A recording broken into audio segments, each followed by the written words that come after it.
안녕하세요. 동포세계 김용필입니다. 네, 지금 이 3월 9일 이 대선을 앞두고요.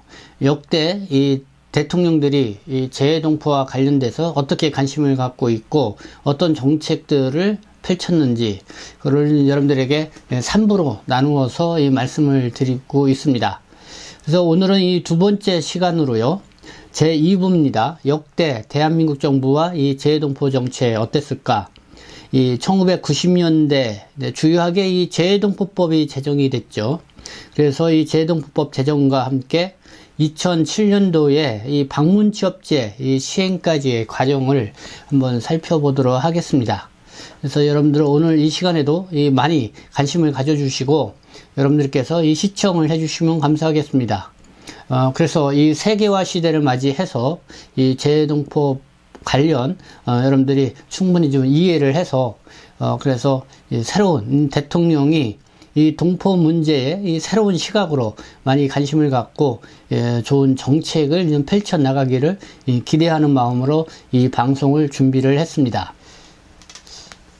네, 먼저 이 참고 문헌부터 제가 말씀을 드리도록 하겠습니다. 이 대구 가톨릭대학교의 김용찬 교수가 2021년 5월 25일 날 한국의 그 재해동포 정책과 법제화 정책 토론회를 가졌는데 그때 발제문을 좀 참조를 했습니다. 그리고 남북한 재해동포 정책과 통일 과정에서 이 재해동포의 역할 2007년도에 발간된 이 통일연구원 이 책자를 참조를 했고요. 그리고 1998년도에 이 이종훈 박사가요, 국회에서 이 연구원으로 있었는데요. 재해동포 정책의 과제와 재해동포 기본법의 제정 문제, 네, 이와 관련돼서 참조를 했습니다. 이 90년대에 들어서 이 재해동포 기본법도 한참 논의가 됐었는데요. 그 과정도 이 제정 문제, 요걸 놓고 좀 볼 수가 있을 것 같습니다. 그리고 또 2003년도 3월 달에요, 이 조은규 의원실에서 이 재해동포 기본법 제정 및 정책 체계를 위한 공청회를 가졌는데요. 그 자료도 좀 봤습니다. 그리고 이 네이버 이 지식백과에 나와 있는 내용, 이런 것들을 토대로 해서 여러분들에게 1990년대 이 재해동포법 제정과 2007년도 이 방문취업제 시행까지의 과정, 역대 이 대통령들이 어떻게 펼쳐왔는지 한번 훑어보도록 하겠습니다. 네, 먼저 이 노태우 정부입니다. 지난 시간에도 이 노태우 정부에 대해서 여러분들에게 말씀을 끝으로 드렸었습니다. 어쨌든 1988년도서부터 1993년도 2월달까지 제가 13대 대통령으로 있었죠. 이 노태우 정부 때는 주요하게 이 1988년도 이 서울 올림픽을 계기로 7월 7일 이 민족 자존과 이 통일 번영을 위한 특별 선언이 있었다 말씀을 드린 바가 있습니다. 그래서 그게 주요하게 7.7 선언이라고 하는데요. 이 재해동포의 남북한 자유왕래를 위한 문호를 개방할 것, 해외 영주권 소지, 재해동포의 북한 방문을 허용, 그리고 해외 거주 북한 국적 동포와 공산권 거주 동포의 한국 방문 허용, 네, 이런 게 이제 7.7 선언의 아주 획기적인 선언이었습니다. 이대로 시행은 되지 않았고, 이 선언으로 상당히 의미를 갖게 됐는데요. 이 노태우 대통령 때는 역시 이 북방 정책, 그러니까 이 위에 그러니까 공산권 국가라고 볼 수가 있죠. 중국, 러시아 이런 쪽하고도 계속 이 관심을 갖고 수교를 좀 진행을 했죠. 그래서 1990년대는 한소 수교를 이루었고 1992년대는 한중 수교를 이루게 됐습니다. 어떻게 보면 이 노태우 대통령의 이러한 노고가 밑받침이 돼서요. 이 90년대에는 재해동포 정책에 있어서도 상당한 많은 이 변화를 가져올 수 있었다. 이렇게 판단을 할 수가 있습니다. 그러면 이 1990년대 내용을 좀 보도록 하겠습니다. 1991년도에 냉전의 종식이 있었죠. 그래서 재해동포 정책에 극적인 변화를 가져왔다. 1990년대를 표현을 할 수가 있을 것 같습니다. 아시안 게임, 올림픽 게임, 이런 거는 좀 여러분들이 알고요. 또 소련과의 수교, 중국과의 수교, 알고 있고요. 그리고 여기 보면은요, 1990년까지 중국과 소련의 교포, 제외 동포의 집계조차 하지 않던 정부는 1991년 외교백서 1991에서 중국 192만 명, 독립국가연합 44만 명을 공식적으로 제외동포에 포함시켰다. 네, 아주 상당한 의미가 있는 것 같습니다. 이 노태우 정부 때 그랬던 것이죠.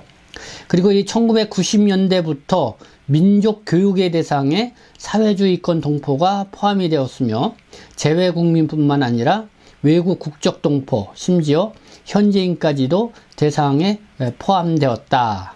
뭐 이렇게 볼 수가 있습니다.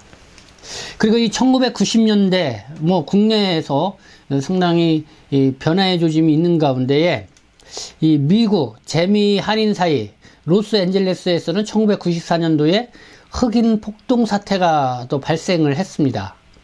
그리고 1995년, 96년도 이 한중 수교 이후에 이 중국 동포, 특히 조선족 동포들이 코리안 드림 안고 한국에 많이 오기 시작을 했죠. 그때 한국에 오도록 해주겠다, 비자를 발급해주겠다 해가지고 연변을 중심으로 동북 삼성에 있는 조선족 동포들에 대해서 상당한 이 초청 사기 그런 피해가 상당히 보도가 됐었습니다.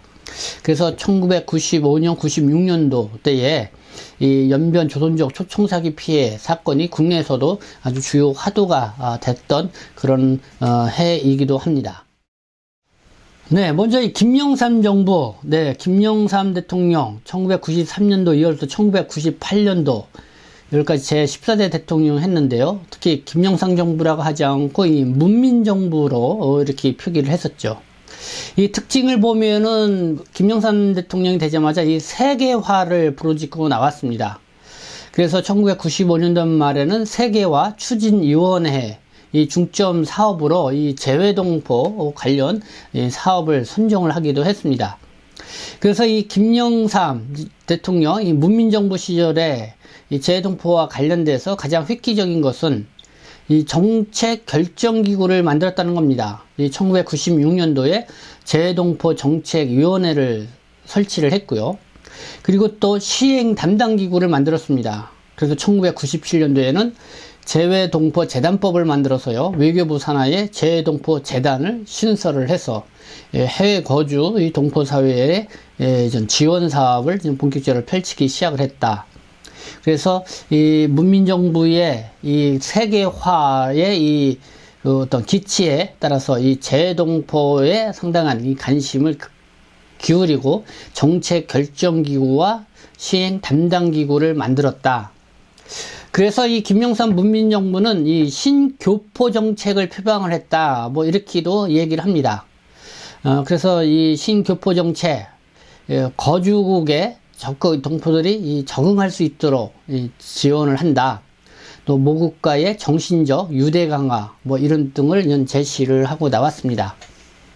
네, 1998년도에 이 제외동포 정책의 과제와 제외동포 기본법의 제정 문제, 요거를 갖고 이종훈 박사가 발표한 논문을 보면요, 이런 내용이 있습니다. 이 문민정부 수립 이후 제외동포 정책의 재정비 문제가 제기된 이유. 첫째, 그동안 접촉이 없었던 구소련 지역, 또 중국의 동포와 교류가 이루어지면서 정책 대상이 2배 이상 늘어나서 500만 명을 상회하게 되었다.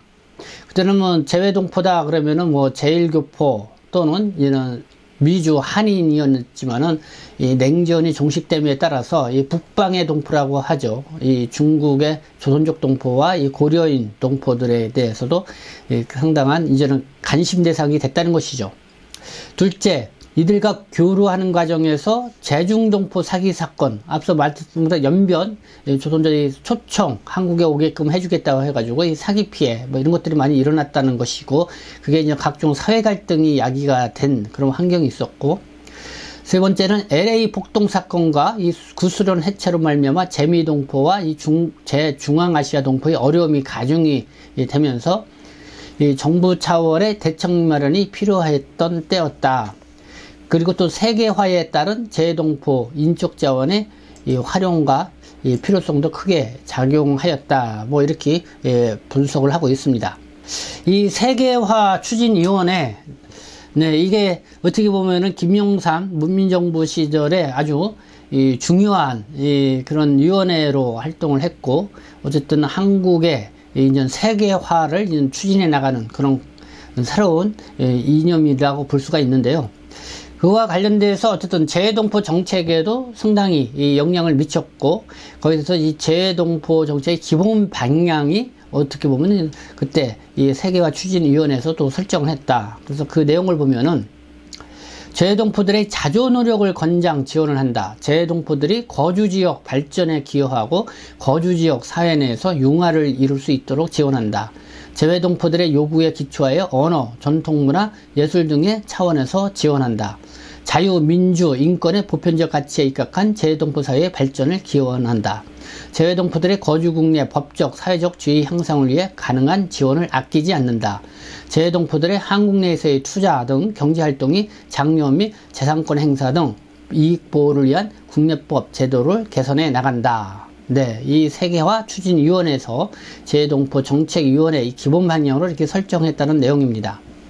그래서 이 김영삼 문민정부 때 이 재해동포 정책과 관련 이 주요 내용을 보면은요, 1992년도 2월 달에 재해동포 정책위원회를 규정을 만들고요, 그리고 5월 달에 제1차 재해동포 정책위원회를 구성을 합니다. 어떻게 보면은 재해동포 정책과 관련돼서 이 정책기구라고 볼 수가 있죠. 그리고 1993년도 3월 달에는 재해동포 재단법을 제정을 해서 이 재해동포 재단을 설치를 하게 됩니다. 이 김영삼 정부 시절에 이 세계화 추진위원회에서 이 재해동포에 관심을 갖고 뭐 여러 가지 이 정책 결정기구와 그리고 이제 시행기구를 만들었죠. 그 대표적인 것이 재해동포 정책위원회, 이 재해동포 재단입니다. 근데 여러분들에게 쭉 보면은 이 거주국에 있는 재해동포에 대한 지원, 그런 내용이 요지라고 볼 수가 있습니다. 그렇게 하면서 이 한민족 이 네트워크를 만들어가는 거, 뭐 이런 내용이 주요 골자이다, 이렇게 볼 수가 있습니다. 그리고 1998년도에 이 재해동포 정책의 과제와 재해동포 기본법 제정 문제 이 논문을 발표하는 이종훈 박사는요, 이 세계화 추진위원회가 이 교민청 대신 재해동포 재단을 설치하기로 한 까닭, 정부의 이 교민청 반대 논리는 곧 정부 내에서 전당기구를 설치할 경우 특히 우리 국적 비소지자 동포와 관련하여 거주국가 위교적 마찰이 빚어질 우려가 크다는 논리를 수용하기 때문이다. 1997년도 그때 이 재해동포 기본법을 제정해야 된다는 그런 목소리도 상당히 있었고, 국회에서는 그와 관련된 법안이 발의되기도 했습니다. 그러나 지금까지도 이 재해동포 기본법은 제정되지 않고 있죠. 왜냐면은 이 정책 기구나 시행 전당기구를 만들기 위해서는 무엇보다도 이 기본법이 있어야 된다. 어떤 이 뼈대가 있어야 된다는 것이죠. 그러나 그 뼈대를 제대로 형성하지 못한 상태에서 이 김영삼 정부는 이 재해동포 정책위원회가 정책기구를 대신하게끔 하고, 그리고 이 재해동포 재단이 이 외교부 산하의 하나의 이 재단으로서 이 재해동포를 지원하는 이런 구조를 만드는 데에 좀 뭐랄까요, 이 한계성을 드러내 보였다, 이렇게 볼 수가 있습니다. 네, 그런 가운데 이제는 김대중 정부, 국민의 정부입니다. 1998년도서부터 2003년도까지 제 15대 대통령을 지냈죠. 김대중 대통령, 주요한 것이 바로 이 1999년도, 그러니까 1999년, 9월이죠. 재해동포법을 제정을 했습니다. 그래서 이 재해동포법을 제정을 했는데요, 이것도 좀 근본 이 취지를 보면은요, 거주국 내의 성장 지원, 또 한민족 정체성 유지와 모국가의 유대 강화 지원, 또 재해동포 역량 활용, 뭐 이게 좀 주요 골자 내용이다, 이렇게 볼 수가 있습니다. 이 재해동포법, 좀 더 설명을 해 드리겠습니다. 법률 이름은 이겁니다. 이 재해동포의 출입국가, 법적 지위에 관한 법률, 1999년 9월 2일 법률 제6015호로 이렇게 등록이 된 법률입니다. 이 재해동포법은 정부의 입법 취지에서도 이 밝힌 바와 같이요, 이 재해동포들의 모국의 출입국 및 체류에 관한 제한과 그리고 이 부동산 취득, 금융, 외국한 거래 등에 있어서 각종 제약을 완화해 주는 것이었습니다. 그래서 당시 이 김대중 대통령이 취임하자마자 이 경제 위기, IMF 이 경제 위기가 닥쳤죠. 그때 이제 뭐 전국적으로 이 금모으기 운동이 있었는데, 이 해외 교포 사회에서도 이 금모으기, 그래서 이 모국으로 보내주기, 이런 운동이 있었습니다. 그래서 이 경제 위기를 극복하는 큰 전환점이 됐는데요. 이렇게 IMF 관리 체제 하에서 이 재외동포들의 자금을 유치하려는 목적이 강했다. 이 재외동포법 제정의 그런 취지가요. 그런 거죠. 그래서 이런 목적하에 미국 등 이 선진국 거주 재외동포에 대한 배려가 이 우선시 된 점이 분명히 있다는 점을 이렇게 알 수가 있습니다. 그래서 이 재외동포법, 이 초창기에 이 제정이 되었을 때 이 주요 내용, 모두 이 17개 조항으로 구성이 되어 있습니다. 그 중에 이제 주요 내용만 제가 한번 좀 소개를 해드리고자 하는데요. 먼저 이 4조에는 정부의 책무가 규정되어 있습니다. 정부는 재외동포가 대한민국 안에서 부당한 규제와 대우를 받지 아니하도록 필요한 지원을 하여야 한다. 이렇게 되어 있고요. 그리고 제10조에는 출입국가 체류와 관련돼서 이 주요 내용은요, 사망에 국내 거소 신고를 한 외국 국적 동포가 체류 기간 내에 출국을 하였다가 재입국하는 경우에는 출입국관리법 제30조 규정에 의한 재입국 허가를 요하지 아니한다. 그러니까 재외동포 F4 체류 자격을 있는 분들은 재입국 허가를 별도로 받지 않고도 왔다 갔다 이 자유왕래 할 수 있다, 이런 것이죠. 그리고 5항 재외동포 체류 자격을 부여받은 외국 국적 동포의 취업, 기타 경제 활동은 사회 질서 또는 경제 안정을 해하지 아니하는 범위 안에서 자유롭게 허용한다.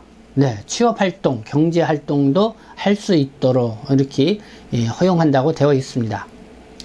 그리고 이 부동산 거래, 국내 거소 신고를 한 외국 국적 동포는 외국인 토지법 제4조 제2항 제1호의 규정에 의하 경우를 제외하고는 대한민국 안에서 부동산의 취득, 보유, 이용 및 처분을 함에 있어서 대한민국의 국민과 동등한 권리를 갖는다.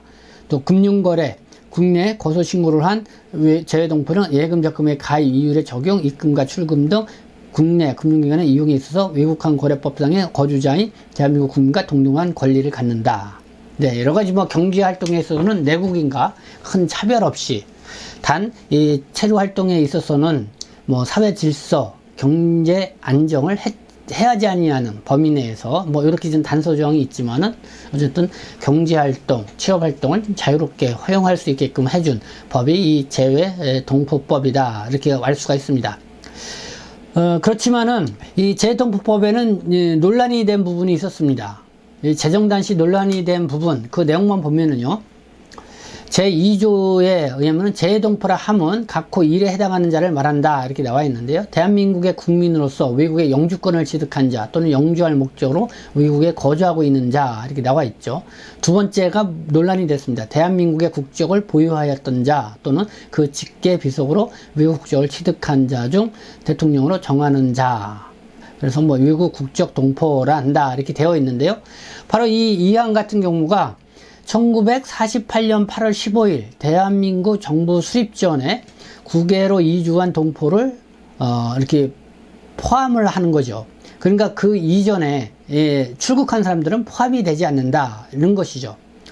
그렇기 때문에 이 부분이 좀 논란이 됐다고 합니다. 그래서 이 재외동포법이 제정이 되자마자 국내 이 시민단체들은 개정운동을 펼쳤고요. 이 민족차별법이라고 하면서 상당히 부정적인 시각을 보였습니다.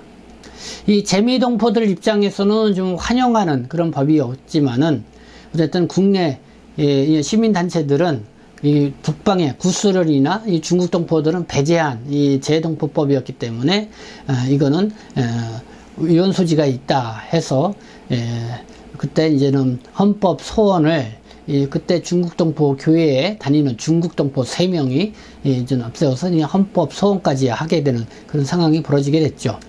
네, 이 재해동포법과 관련돼서는 또 후에 계속 제가 말씀을 드리도록 하겠습니다.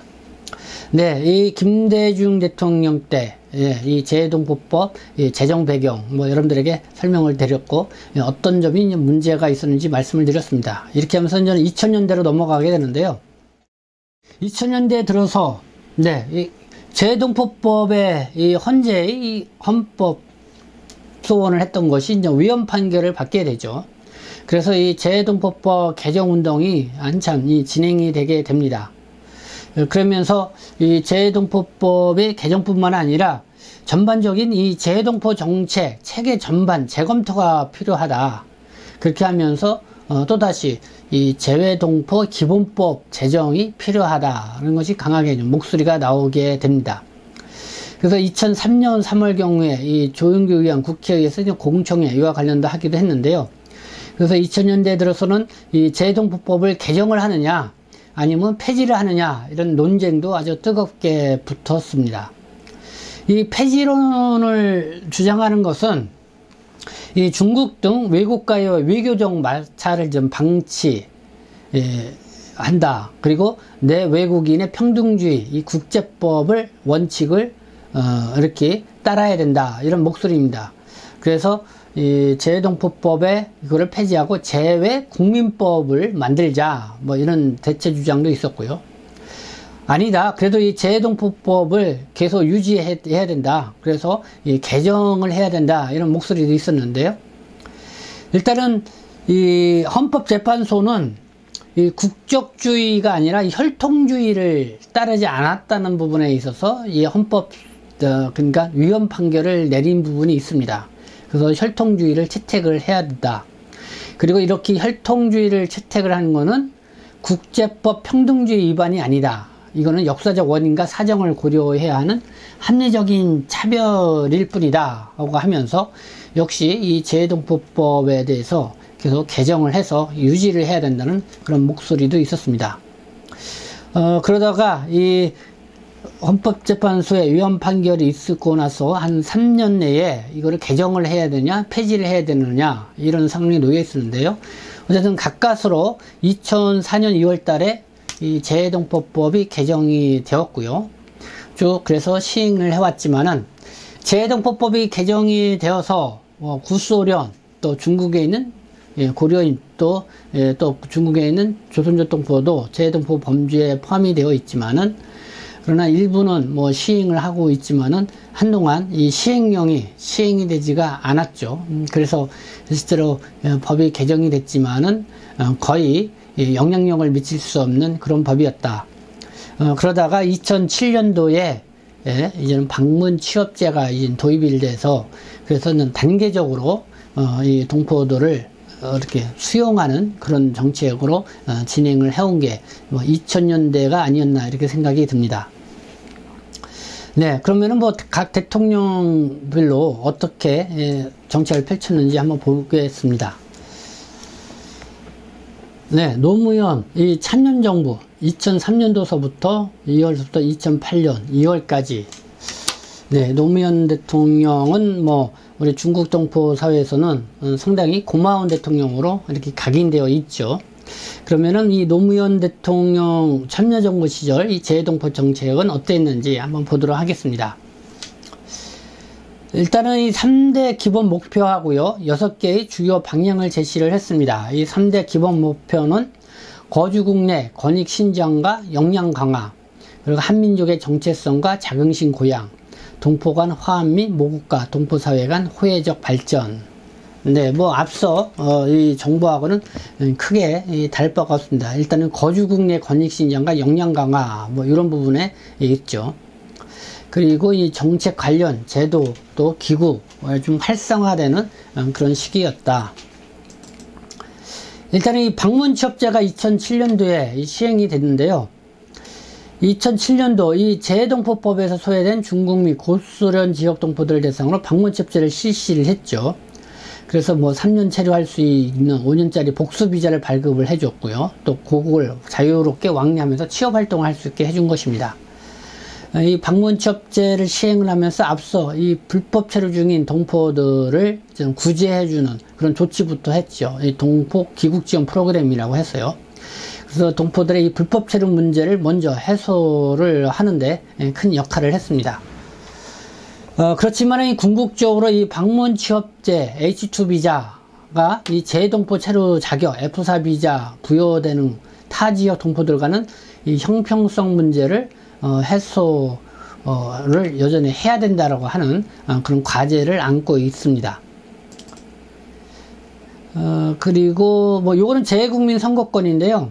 이거는 이제 노무현 대통령 때 이 해외 거주하고 있는 그러니까 한국 국적을 갖고 있는 국민들에게 재국민의 선거권을 좀 부여해 준다. 뭐 이런 것도 좀 주요하게 진행이 됐습니다. 그래서 재외국민 어떤 재외동포의 한 범주에 해당이 되는데요.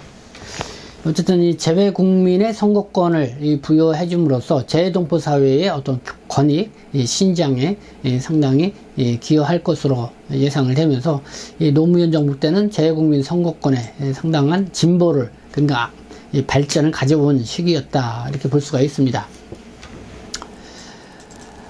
이 노무현 대통령 시절, 어떻게 보면은 이 중국 동포 문제가, 국내 체류하고 있는 중국 동포 문제나 뭐 이 문제가 가장 중요한 그런 어떤 늘 현안으로 떠오르는 문제였는데, 그러면 이 문제를 풀어감에 있어서 어떻게 노무현 대통령이 이렇게 진행을 할 수 있었을까? 결국은 이 중국과의 원만한 관계를 형성했기 때문에 가능했다, 저는 생각이 듭니다. 그게 바로 이제는 이 후진타오, 그때 중국의 후진타오 주석이 공교롭게도 이 노무현 대통령이 2003년도에 대통령으로 당선이 되고 나서 중국에서도 이 후진타오가 국가 주석이 됐죠. 그렇게 하면서 상당히 이제 노무현이 이 후진타오와의 아주 돈독한 이 외교적 그리고 이 한중 관계를 이끌어내는데 또 주도적인 역할을 했습니다.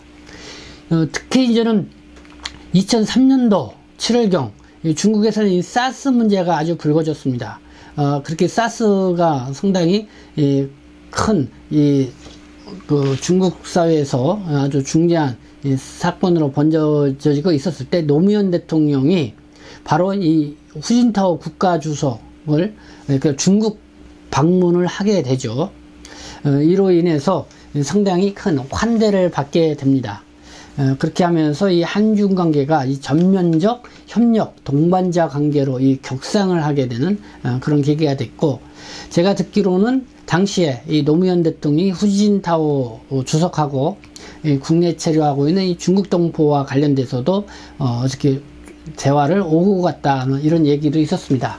그래서 아마 중국 동포들에게 대대적으로 이 불법 체류 사면, 그래서 2005년, 2006년도에 이 동포 귀국 지원 프로그램을 진행을 하면서 2007년도에 이 방문 취업 체류 자격을 통해서 중국도들이 이제 합법적으로 한국에서 장기 체류하면 일을 할 수 있는 그런 상황이 전개되지 않았나, 이렇게 생각이 됩니다.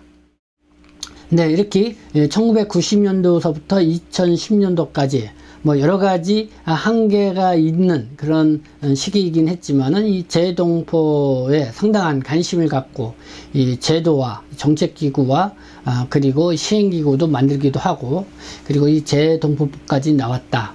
그리고 지금은 한참에 재동포 기본법을 만들어야 된다, 뭐 이런 목소리가 나오고 있는데요.